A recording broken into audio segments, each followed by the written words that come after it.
Bien, hermanos amados, esta mañana vamos a compartir la palabra del Señor. Como siempre les decimos, ¿no? Es un privilegio poder enseñar la palabra del Señor. Y esta mañana quiero continuar con la enseñanza que habíamos comenzado la semana pasada acerca de conocer la gracia de Dios y reforzar un poquito lo que habíamos mencionado y a ver si podemos ir a otros puntos. ¿Qué les parece si oramos brevemente? Padre, te pedimos esta mañana, papá, que alumbres los ojos de nuestro entendimiento y, Señor, que podamos responder a tu gracia y recibirla, abrazarla y no soltarla, Señor. Gracias porque por medio de tu amor, tú, Señor, has provisto y la obra de Cristo a favor de nosotros. Gracias, Padre. Disponemos nuestros corazones para recibir tu palabra.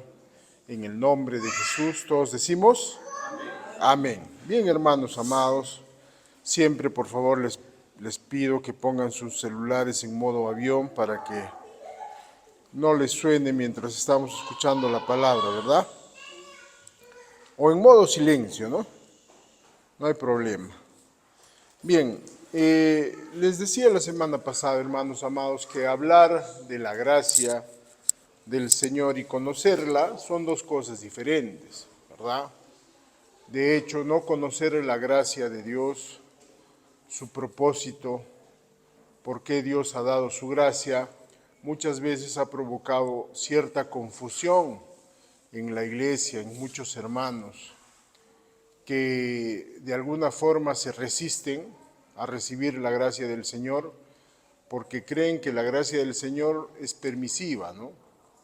Seguramente, como les decía la semana pasada, muchos de nosotros alguna vez hemos escuchado esta frase: no hables de mucha gracia porque mucha gracia puede provocar desgracia. Y esto nos muestra, ¿no?, que hay un desconocimiento bíblico del propósito de la gracia de Dios. No estamos condenando a nadie. De hecho, el deseo de mi corazón, honestamente, es que los hermanos que todavía no han abrazado la gracia del Señor, la puedan abrazar, conociendo lo que la gracia del Señor tiene como propósito, la puedan abrazar y crecer en el conocimiento de esta gracia para que puedan disfrutar los beneficios de la obra de Cristo y puedan también compartir, ser los ministros que Dios ha diseñado en su gracia que seamos. La Biblia dice que somos ministros de la reconciliación, todos, todos aquellos que hemos creído en Jesús como Señor y que hemos nacido de nuevo, somos ministros de la reconciliación. No somos ministros de la condenación, ¿verdad? No somos ministros de juicio, sino de reconciliación. En el versículo donde aparece esto que dice la Escritura acerca de nosotros, que somos ministros de la reconciliación, también dice que Dios no está tomándole en cuenta a los hombres sus pecados. Y más de las veces, por no conocer la gracia del Señor, muchos hermanos y ministros hacen todo lo contrario. Equivocadamente hemos creído que señalar el error o que señalar el pecado de las personas va a provocar que ellos se arrepientan. Y no funciona, pues, ¿no? No funciona. Por más que tú le digas a una persona lo que está haciendo mal, que de hecho ya lo sabe, por más que le recalques sus errores, no tienen la capacidad. Hoy hablaba con un hermano que está en el alcoholismo, ¿no?, que ha creído en Jesús hace años atrás, pero que está sumido en el alcoholismo, ¿no? Y yo le decía: hermano, tú no tienes la capacidad de salir de esto aparte de Cristo, le decía yo, ¿no? Y te va a sonar antibíblico, antirreligioso lo que te voy a decir, pero si quieres sigue tomando, pero comienza a considerar lo que Dios dice que eres en Cristo. No está bien, le digo, que tú te embriagues, no está bien que tú te alcoholices, pero no lo vas a dejar de hacer porque en ti haya fuerza, habilidad humana para hacerlo. Comienza a mirar lo que Dios dice que eres por estar unido a Cristo y eventualmente, orgánicamente, tú vas a comenzar a rechazar la impiedad y los deseos que te controlan para seguir tomando. Pero él me decía, no, yo soy una basura, no puedo salir de esto, con esto he traído destrucción a mi familia, le hago daño a mis hijos. Entonces, sumido en la culpa, es imposible que él pueda disfrutar los beneficios de la obra de Cristo en su vida, porque él está estorbando al sentir culpa, al sentir condenación, al rechazarse a sí mismo, está estorbando que la vida de Cristo que ya tiene se pueda manifestar. Y él me decía, no, pero yo quiero reconciliarme con el Señor, estoy apartado del Señor. Yo le decía, no, te voy a decir algo nuevamente, le digo, que te va a sonar antirreligioso, pero el Señor nunca te dejó. ¿Por qué te quieres reconciliar con Él? El Señor nunca te dejó.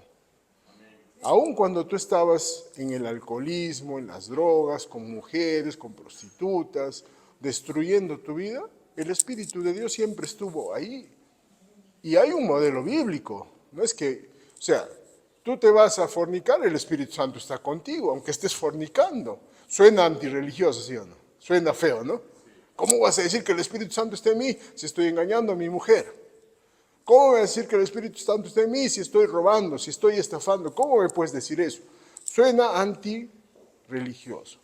Pero, por ejemplo, en el Génesis, el diablo había caído a la tierra. Las tinieblas, que significa ignorancia. La tierra estaba desordenada y vacía, caos, confusión. El diablo había caído a la tierra. ¿Y qué dice? El Espíritu de Dios se movía sobre la faz de las aguas. O sea que el Espíritu Santo estaba ahí. Donde había confusión, caos, tinieblas, estaba el Espíritu de Dios. ¿Pero qué hizo Dios? ¿Qué dijo el Señor? Sea la gracia, sea la luz. Y comenzó el proceso de transformación. Todo se puso en orden. Ya estaba el Espíritu Santo ahí, pero Dios dijo, sea la luz. La luz es Cristo, sea la gracia. Y todo comenzó a ponerse en orden. Es lo mismo, le decía yo. Cristo nunca te dejó. Si yo te digo, vamos a orar para que te reconcilies con Dios, inmediatamente, inconscientemente, tú vas a creer que depende de ti, le digo. Vas a pensar que ahora que te estás reconciliando con Dios, tienes que orar, tienes que leer la Biblia, tienes que congregar. Y estaría poniendo una carga, una mochila pesada sobre ti que tú no puedes cargar. En cambio, si tú sabes, te enteras que estás unido a Cristo y que necesitas ser consciente de la vida que te habita, el deseo de orar, el deseo de congregar, el deseo de leer tu Biblia se va a manifestar, pero ya no como una obra, pues. Es un fruto. No hay premios por orar. No hay premios por leer la Biblia, hermano. No hay premio por congregar. Es el fruto de la vida de Cristo, porque ya estamos en el premio. Ya lo tenemos todo en Cristo. No le podemos comprar absolutamente nada al Señor, ¿verdad? Entonces, comprender la gracia del Señor, de cómo opera, de cómo funciona, va a traer libertad a nuestras vidas. La semana pasada decía que la gracia del Señor también suena escandalosa, porque si tú pecas, ahorita ¿qué hora es? 11:38, pecas, 11:38, y un segundo, los brazos del Señor están extendidos para ti, para restaurarte, para transformarte, para llevarte a la madurez de Cristo. Pero ¿qué hacemos naturalmente las personas? Vemos pecar a alguien y le damos duro, ¿no? No le extendemos los brazos, ¿no? Y eso hacemos porque no comprendemos el poder de la gracia, ¿no? A veces las personas no hemos comprendido, a veces buscamos milagros, ¿no? Este hermano, el que les hablaba, quiere un milagro, ¿no? Quería que alguien le toque las manos y deje de ser alcohólico. ¿Puede suceder? Sí, no digo que no. Pero más pensamos en milagros y no pensamos en el milagro más grande que ya tenemos, la vida de Dios. Venimos a Dios pensando en milagros, en que el Señor nos solucione los problemas, y no hemos comprendido que el milagro más grande es haber nacido de nuevo, sino que no nos gusta el proceso, ¿sí o no? Duele, ¿no? El proceso, naturalmente hablando, a la carne no le gusta, pues, ¿no? Pero tenemos la gracia de Dios, hermanos. Ahora, la semana pasada, hermanos, graficaba la gracia de esta forma, ¿no? Y acá quisiera hacer algunos ajustes. Yo decía que para graficar el inmenso amor de Dios, decía esto, ¿no? Como un ejemplo. Si yo te presto dinero y tú a mí no me pagas, yo no te vuelvo a prestar, porque no me estás pagando, ¿no es cierto? Y dije, si Dios te presta dinero y tú no le pagas, Él te va a seguir prestando. Y no le pagas, Él te va a seguir prestando. Y no le pagas, Él te va a seguir prestando. Hasta que tú resientas y digas, ¿cómo alguien me puede amar tanto? ¿Verdad? Pero acá quiero aclarar algo. Dios, bajando a términos naturales, ¿no? Lo que quería yo graficar, esta metáfora era para graficar el inmenso amor de Dios, la inmensa gracia del Señor. Sin embargo, quiero aclarar que Dios no es alcahuete. Dios no está promoviendo el desorden. Y además hay un pequeño error teológico, ¿no? En este ejemplo, porque Dios no presta. Porque si Dios te presta, quiere decir que tú le debes. No, Dios ha dado todo por gracia. Supera eso, ¿no? Entonces yo lo hacía para graficar más o menos la inmensa gracia del Señor, que nunca te va a rechazar, aún peques y peques y peques y sigas pecando. Si bajamos a términos naturales, ¿qué haría Dios? Te proveería de recursos para sacarte del desorden. Ya no te daría dinero, te proveería de sabiduría, de su vida para que comiences a poner en práctica principios como el ahorro, como la buena administración. Pero Dios no está permitiendo el desorden, hermanos amados. La gracia del Señor tiene como propósito traer orden a tu vida, ¿no? Hecha esta aclaración, le doy gracias al ministro Manuel porque me dijo sería bueno que aclares porque se puede malinterpretar. Y de hecho se puede malinterpretar, ¿verdad? Inclusive a Pablo también le dijeron, ¿no? Como nos acusan, decían, ¿no? Que nosotros estamos diciendo que predicar la gracia es darle licencia a las personas para pecar. Y no es así, hermanos amados. La gracia de Dios, como vamos a ver en algunos versículos, tiene como propósito manifestar la vida del Señor que tú y yo ya tenemos. Y esa vida va a traer orden a nuestras vidas, va a traer santidad, va a traer justicia. Porque aparte de Cristo, ya te voy diciendo, hermano amado, no hay santidad. Aparte de Cristo puede haber santurronería religiosa, sí, pero santidad real solamente es un fruto de la vida que tú y yo ya tenemos. Y es algo práctico, ¿no? No tiene nada que ver con misticismo religioso. La santidad del Señor es práctica. No paga mal por mal, no desea hacerle daño a nadie, se presta, devuelve, ¿verdad? Esa es la santidad, no anda hablando mal de sus hermanos, no anda criticando, no anda juzgando. Ahora, no digo que juzgar enseñanzas o posturas sea malo, pero a las personas no las juzgamos. No podemos juzgar lo que nos enseñan, sí. Podemos juzgar lo que la gente hace también, pero no a las personas, ¿no? Porque de hecho, si tú te vuelves insensible, ¿no? A que no puedes juzgar, te vas a comer un montón de mentiras. No, tú tienes que estar, o sea, presto, ¿no? Con la mente de Cristo a ver si hay sutileza en los mensajes que a veces nos dicen, ¿no? Pero vamos a volver al tema, ¿no? En Romanos capítulo 5, verso 20, vamos ahí. Romanos 5, 20.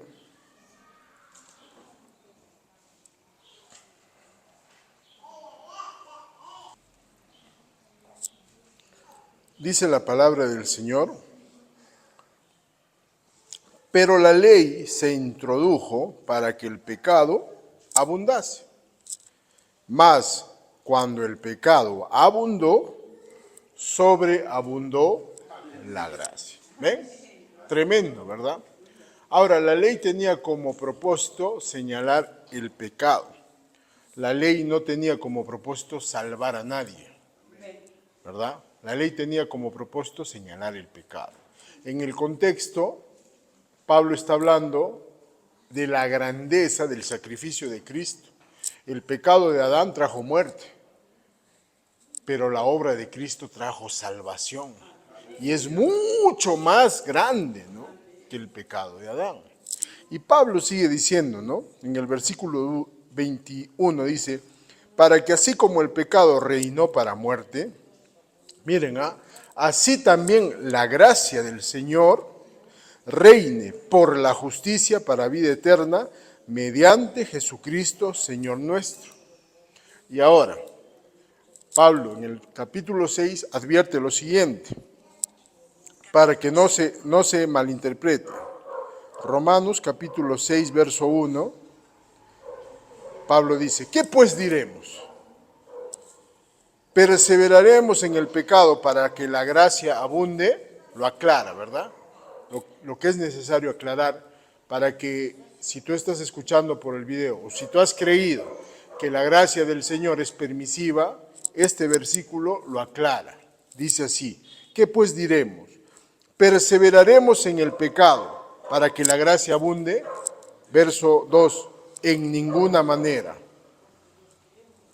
Porque los que hemos muerto al pecado, ¿cómo viviremos aún en él? ¿O no sabéis? Aquí está el problema, ¿no?, que todavía muchos de nosotros no consideramos esto, ¿no? ¿O no sabéis que todos los que hemos sido bautizados en Cristo Jesús, es decir, que todos los que hemos sido unidos a Cristo Jesús, hemos sido bautizados en su muerte? Fíjense, esta obra también nos alcanzó a nosotros. Al tú haber creído en Cristo Jesús, es como si tú hubieras estado haciendo esto, dice: porque somos sepultados juntamente con Él para muerte por el bautismo, a fin de que como Cristo resucitó de los muertos por la gloria del Padre, así también nosotros andemos en vida nueva. Aquí está el problema, que tú todavía no te has enterado, que estás muerto, que sigues creyendo que eres el mismo. Y sigues tratando las debilidades, las dificultades y las circunstancias como si estuvieras vivo. Y en realidad tú y yo, al haber creído en Cristo Jesús, hemos muerto. Y hemos resucitado para una vida nueva. ¿Ven? Dice, verso 5, porque si fuimos plantados juntamente con Él en la semejanza de su muerte, así también lo seremos en la de su resurrección. Sabiendo esto, fíjense, hermano, esto es algo que tú debes saber. Esto es algo que tú debes saber. Sabiendo esto, que nuestro viejo hombre fue crucificado juntamente con Él para que el cuerpo de pecado o la naturaleza de pecado sea destruido, a fin de que no sirvamos más al pecado, porque el que ha muerto ha sido justificado del pecado. Y si hemos muerto o morimos con Cristo, creemos que también viviremos con Él, sabiendo que Cristo, habiendo resucitado de los muertos, ya no muere. La muerte no se enseñoreará más de Él, porque en cuanto murió al pecado, murió una vez por todas, mas en cuanto vive, para Dios vive. Así también, miren esto, hermano, verso 11. Así también vosotros, están ahí, ¿no? Así también vosotros consideraos cómo podemos hacer para dejar de pecar. ¿Dice eso? Así también dice la Escritura, hermanos. vosotros consideraos muertos al pecado, pero vivos para Dios en Cristo Jesús, Señor nuestro. Considérate muerto al pecado. No consideres cómo hacer para dejar de drogarte, no consideres cómo hacer para dejar de andar en adulterio, en fornicación, en drogas. Los métodos naturales ayudan, hermano, hasta cierto punto. Cuando en tu vida no hay adicción, tú ves un letrero que dice, tú has visto en las cajetillas de cigarros, las advertencias, ¿no? Hombres ciegos, cáncer de senos, cáncer de pulmón. Si tú no tienes adicción, te ayuda. Pero si tienes adicción, todavía dices, de algo habrá que morirse, pues, ¿sí o no? Cuando ya estás metido en el lodo, ya pues de algo habrá que morir. ¿Te das cuenta? Entonces, los métodos naturales que tú consideres cómo hacer para dejar de fumar, cómo hacer para dejar qué sé yo, para administrar, sirven en cierta medida.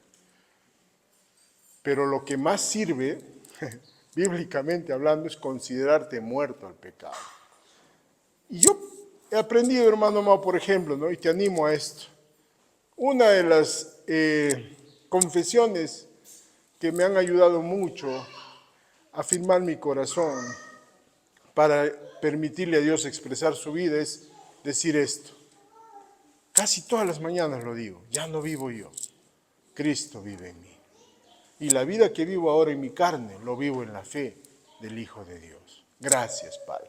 Soy una nueva creación en Cristo y las cosas viejas pasaron. Y en mi mente la culpa empieza a levantarse, pero te acuerdas, y esto, y que hiciste, ya no vivo yo. Cristo vive en mí. Y la vida que ahora vivo en mi carne, lo vivo en la fe del Hijo de Dios. Aleluya. Y por ahí entra, ¿no? Un familiar débil en la fe. Oye, ¿te acuerdas, no? Es que el enemigo va a tratar de usar todas las formas posibles de que tú creas que estás vivo. Pero tú y yo hemos muerto y estamos vivos en Cristo. Entonces en mi mente, porque yo ya sé que la mejor estrategia para salir de un problema es darle la razón al otro. Ya sé, digo, sí, tienes razón, perdón. Listo. Te escabulles, pues, ¿no? ¿Qué va a estar peleando? Que crea que te ganó y punto. Ya no vivo yo, Cristo vive en mí. La vida que vivo ahora en mi carne, lo vivo en la fe del Hijo de Dios. Cristo es mi justificación, Cristo es mi santificación, Cristo es mi sabiduría y Cristo es mi redención. Y otra vez, y lo que has estado pensando, ¿ah? Y cuando has estado mirando, tú ya sabes a quién. Ya no vivo yo, Cristo vive en mí. ¿Qué? ¿Quién no ha sido tentado acá? A ver, que levante la mano. ¿Quién no ha sido? Todos somos tentados, hermano. Todos somos tentados. Pero ¿qué dice la Escritura? Bienaventurado el varón que soporta la tentación. Porque cuando haya resistido la prueba, tomará la corona de vida que Dios ha prometido a los que le aman. Tú echas mano de la vida eterna. Y eventualmente aquello que es una debilidad, hermano, un día ya no te va a llamar la atención. Simplemente es como la puerta de tu vecino, que cuando tú pasas por la casa de tu vecino, ¿estás peleando por no entrar a su casa? No, porque ni te llama la atención. Llega a ser así, hermano. Llega a ser así. Cristo no es débil, hermano. Cristo es fuerte. Y Él está en ti y está en mí. Ahora, hermano amado, vamos a ver por qué la gracia de Dios es así de maravillosa. ¿Por qué la gracia de Dios nos muestra el amor incondicional, el perdón de Dios? Y es inclusive para muchos escandalosa. La respuesta está en la Escritura, ¿no? Lo vimos la semana pasada, pero hoy también lo vamos a ver. Vamos a ver Isaías capítulo 53, verso 5. Solamente vamos a leer ese versículo, Isaías 53, verso 5. Isaías 53, verso 5 dice: miren, este es el fundamento de la gracia del Señor. ¿Por qué Dios está con sus brazos abiertos? ¿Por qué Dios te muestra su amor incondicional? ¿Por qué Dios ha perdonado tus pecados pasados, presentes y los que ni siquiera sabes que vas a cometer. ¿Por qué? Por esto. Mas Él, hablando de Cristo, mas Él herido fue por nuestras rebeliones, molido por nuestros pecados. El castigo de nuestra paz fue sobre Él, y por su llaga fuimos nosotros curados. ¿Pueden ver, familia, hermanos? Él. Tú merecías un castigo, yo también, por hacer mal. De hecho, entre tanto me arrepienta de hacer mal, voy a seguir pagando las consecuencias naturales de mis errores. Pero basta que vuelva mi mirada a Cristo. La Biblia dice que el efecto de la justicia será paz y la labor de la justicia seguridad y reposo para siempre. O sea, que el Señor no solo trató con el perdón de tus pecados, sino también con las consecuencias de tus pecados. Puede que ahora mismo, por las consecuencias de tus pecados, tú estés enfrentando un divorcio, tú estés enfrentando una enfermedad, tú estés enfrentando un juicio o que estés en la cárcel, ¿no? Hay hermanos que cometen errores y por esos errores se van a la cárcel. Sin embargo, Dios ha tratado con esas consecuencias, hermano. ¿Sabes cuál es la clave? Que pongan su mirada en Cristo para que puedan disfrutar de la libertad de esas consecuencias. Porque hay libertad, hermano.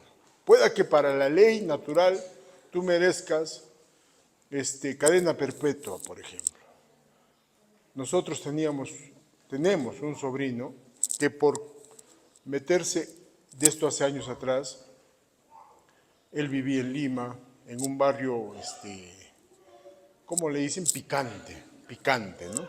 Donde había mucha delincuencia.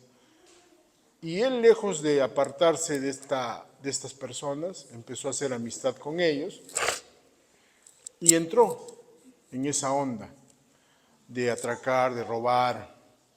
Un sobrino muy amado,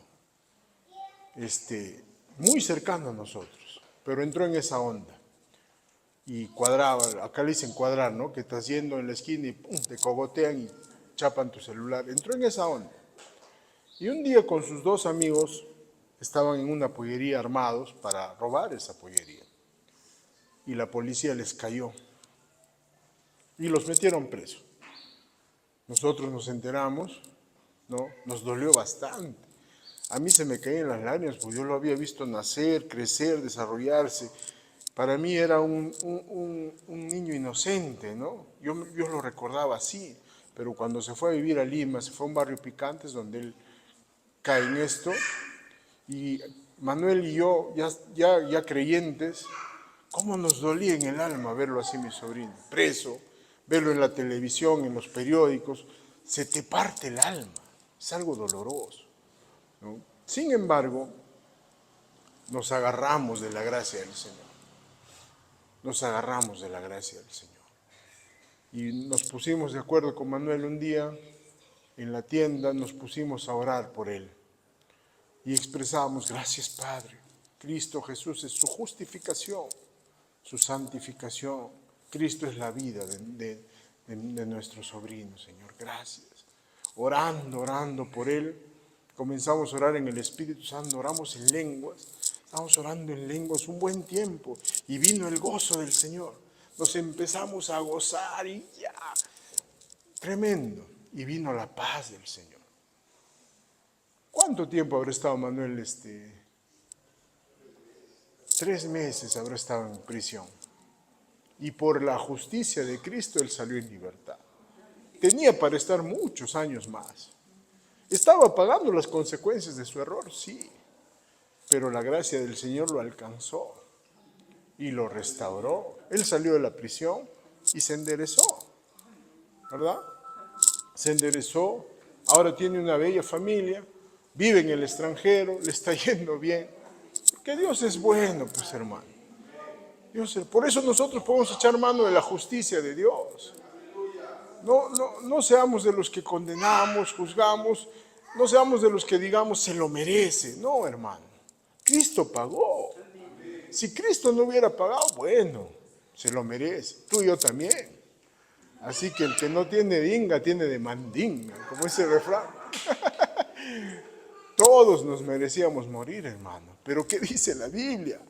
Mas Él herido fue por nuestras rebeliones, molido por nuestros pecados.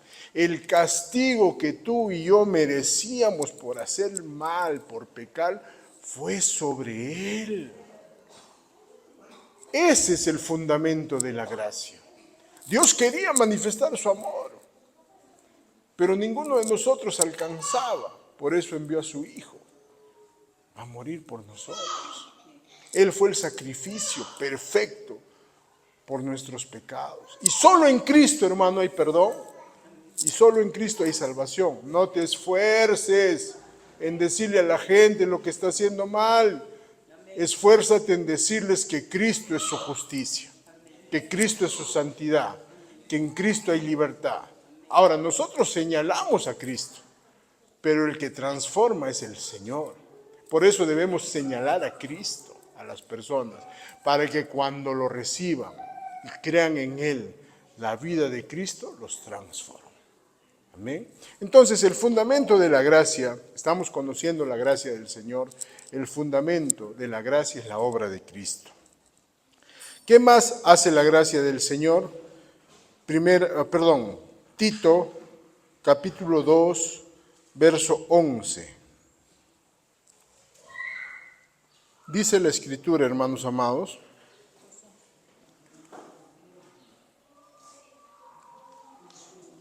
porque la gracia de Dios se ha manifestado para salvación, ¿no?, a todos los hombres. Verso 12, enseñándonos que renunciando a la impiedad y a los deseos mundanos, vivamos en este ciclo sobria, justa y piadosamente. Fíjense, hermanos amados, claramente la Escritura nos advierte de esto que es maravilloso. No dice la Biblia que la gracia del Señor te enseña a vivir pecando. Por el contrario, dice te enseña a rechazar la impiedad y los deseos de este mundo. Ahora, lo que es importante comprender es cómo la gracia del Señor nos enseña. No es una enseñanza pedagógica. Yo puedo enseñar pedagógicamente para que tú puedas aprender o entender algo. Pero la gracia del Señor enseña orgánicamente. Amén. ¿Qué es lo que hace la gracia del Señor? Como tenemos ahora la vida de Cristo, nos enseña de forma orgánica. Es como cuando un niño nace, ¿verdad? Y tú no le pones un manual de instrucciones para aprender a caminar. No, nadie hace eso, ¿no? ¿O has visto algún papá? Lee tu manual de instrucciones para que aprendas a caminar y dejes de estar gateando, sonso. Nadie, ¿no? ¿Verdad? La vida que ya tienen se comienza a expresar. Pero ¿qué hacemos? Los padres preparamos el ambiente para que no se den golpes en la cabeza, para que no se electrocuten. Eso es lo que hacemos los padres. Pero no les damos un manual de instrucciones, porque la vida que ya tienen les enseña. Ahora, cuando este bebé que está aprendiendo a caminar se cae, ¿qué haces? ¿Lo levantas o lo pateas para que nunca más se levante? Lo levantas, pues, ¿no? Pero la iglesia a veces hace mal, hermano. Al revés, ven a un hermano que cae, que le dan duro, lo hacen pasar al altar para que se arrepienta. Cuando en el nuevo pacto ya no hay altar, nosotros somos el altar del Señor, ¿no? Entonces, la gracia del Señor, es decir, nos enseña desde la vida del Señor. Nos enseña. Es algo orgánico. Por eso tu énfasis debe ser aprender no de Cristo, sino aprender a Cristo. Lo que eres en Él, lo que tienes en Él, lo que puedes en Él. No veas la Biblia como un manual de instrucciones. Ver la Biblia como un manual de instrucciones es contradictorio, porque puedes pensar que son demandas que Dios te está haciendo a ti. Tú debes ver la Escritura como la capacidad que ya tienes en Cristo, hermano amado. Cuando la Biblia dice, marido, ama a tu mujer como Cristo ama a la iglesia, no te está ordenando nada el Señor.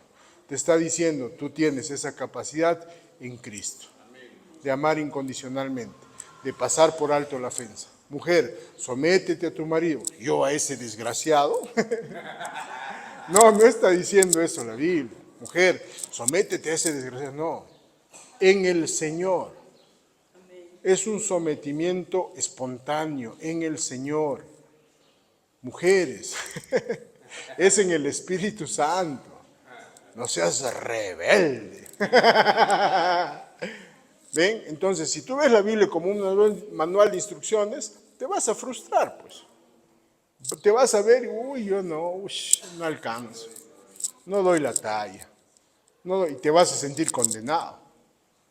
Te vas a sentir mal, porque vas a decir, no, mira, Dios me está pidiendo y yo soy tan desgraciado que no doy la talla, ¿no? Yo no sirvo para esto, me voy al mundo.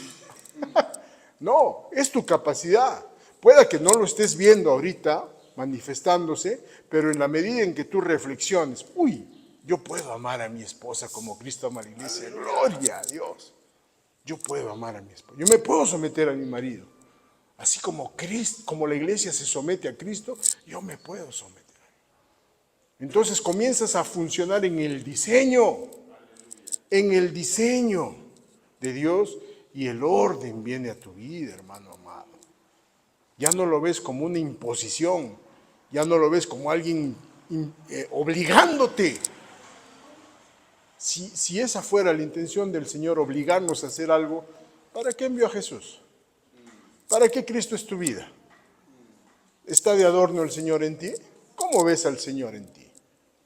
Ahí radica el problema muchas veces, hermano. Vamos a ver otro pasaje, que la gracia del Señor, redundando en esto, ha provisto la vida de Cristo. Efesios 2:4 dice, pero Dios, que es rico en gracia, que es rico en misericordia, por su gran amor con que nos amó, aun estando nosotros muertos en pecados, nos dio vida juntamente con Cristo. Por gracia sois salvos. Colosenses 3:1 dice, si pues habéis resucitado con Cristo, buscad las cosas de arriba. Ahí la Biblia no está diciendo que mires al cielo, ¿no? Está graficando qué debemos hacer. Dice, si pues habéis resucitado con Cristo, buscad las cosas de arriba, donde está Cristo sentado a la diestra de Dios. Poned la mira en las cosas de arriba, no en las de la tierra, porque habéis muerto, lo mismo que en Romanos, ¿no? Porque habéis muerto y vuestra vida está escondida con Cristo en Dios. Cuando Cristo, miren, acá está, ¿eh?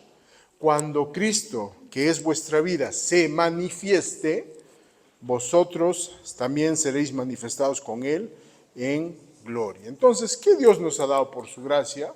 Su propia vida, para que ésta se pueda expresar. No es a mérito de lo que hicimos bien, no es a mérito de lo que dejamos de hacer mal, porque la Biblia dice que estando muertos, tú no estabas orando, no estabas ayunando, estabas muerto, cuando Dios te dio la vida de su Hijo. Entonces, cuando esta vida se exprese, se manifieste, serás manifestado con Él en gloria. Amén. Dios desea manifestar su vida, familia preciosa. Dios desea que la vida de Cristo se pueda expresar para que las personas sean salvas, pues, ¿no? No, Dios no quiere que tú andes expresando religiosidad ni fanatismo, ¿no? Vamos a ver otro punto. La gracia del Señor nos afirma el corazón. Hebreos 13:9. Dice, no se dejen llevar de doctrinas diversas y extrañas, porque buena cosa es afirmar el corazón con la gracia, no con viandas que nunca aprovecharon a los que se han ocupado de ellas. Fíjense, hermanos, yo estaba leyendo el significado de la palabra afirmar y tiene que ver con algo interesante: fortalecer la voluntad y estabilizar las emociones. Es decir, cuando tú escuchas de la gracia del Señor, esta tiene como propósito fortalecer tu voluntad y estabilizar tus emociones. Porque si tu voluntad no está fortalecida y tus emociones no son estables, lo único que vas a hacer es cometer error tras error, tras error, tras error. Y cuando tu corazón no es afirmado, el Señor no se puede expresar.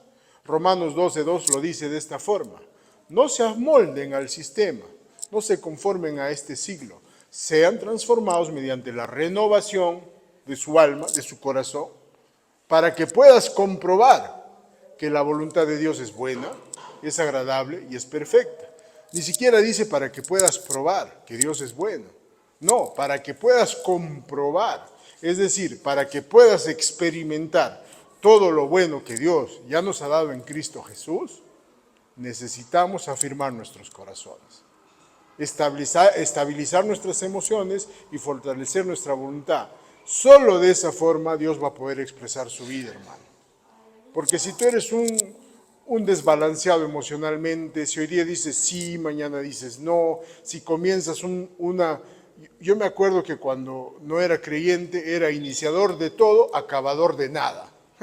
Me emocionaba, me ponía a estudiar algo, un mes he ido a la universidad, ingresé de champa, el año que yo ingresé a UNEVAL, hubo un error de cómputo.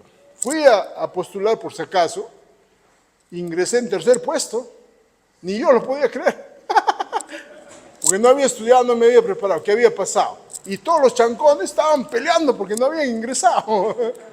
Había habido un error de cómputo en el sistema y los que no habíamos dado bien el examen habíamos ingresado. Y todos los que sí habían dado bien su examen no habían ingresado. Entonces, ¿qué hizo el rector? Caballero, que todos ingresen. Y ahí yo ingresé. Un mes he ido a la universidad, hermanos. Así era de débil. Sí, no, sí, no, sí, no. Pero la gracia de Dios te estabiliza, pues, hermano. La vida de Cristo trae orden, ¿no? Necesitamos afirmar. La única forma de afirmar tu corazón es la gracia del Señor. No te dejes llevar de otras enseñanzas diversas y extrañas que no tienen que ver con predicar a Cristo. El hermano con el que les decía, de que les contaba que estaba alcoholizado, me dice, he ido a una pequeña iglesita, me dice, por allá, y me han hecho ver mis pecados, ¿no? Yo le digo, hermano, no vuelvas a ir ahí. ¿Por qué? Es que no te están hablando de Cristo, pues, hermano. Tu corazón no va a poder ser afirmado. Tú sigues pensando que es algo que tienes mal. No estás viendo la vida que tienes en Cristo, hermano. Wow, me decía, ¿no? Es que es así, pues, hermano. Solo la gracia de Dios nos puede afirmar. Solo la gracia de Dios. Entonces, cuando tú ves que eres inestable en tus emociones, que te enamoras de acá, allá, que ninguna relación te dura, afirma tu corazón, hermano, en la gracia del Señor. Gracias, Padre. Soy amado porque Cristo es mi vida. Gracias, Señor. Puedo amar porque Cristo es mi vida, Señor. Gracias, Padre. Soy estable, soy firme porque Cristo es mi justificación, mi santificación, mi sabiduría y mi redención. Amén. Bien, familia preciosa, vamos a quedarnos ahí. Vamos a ponernos de pie. Y vamos a, o si quieren pueden quedarse sentados también. Vamos a orar para pedirle al Señor que siga alumbrando los ojos de nuestro entendimiento y podamos seguir creciendo en el conocimiento de su gracia. Amén. Papá, entramos al trono de tu gracia para recibir misericordia, hallar gracia para el oportuno socorro, como dice tu palabra. Te pedimos en el nombre de Jesús que alumbres los ojos de nuestro entendimiento y que nos reveles tu gracia maravillosa para poder afirmar nuestros corazones y echar mano de la vida eterna que ya tenemos por Jesús nuestro Señor y Salvador. Gracias, papá, porque tú eres poderoso para hacer que en nosotros, dice tu palabra, abunde toda gracia, a fin de que nosotros, teniendo en todas las cosas todo lo suficiente, abundemos en buenas obras. Ya no vivimos nosotros, Señor. Enséñanos a considerarnos muertos al pecado y vivos para ti en Cristo Jesús. Gracias, Señor. Esta mañana, de tu plenitud, tomamos todos gracia sobre gracia. Gracias, Papito bueno, por tu amor incondicional. En el nombre de Jesús Todos decimos amén.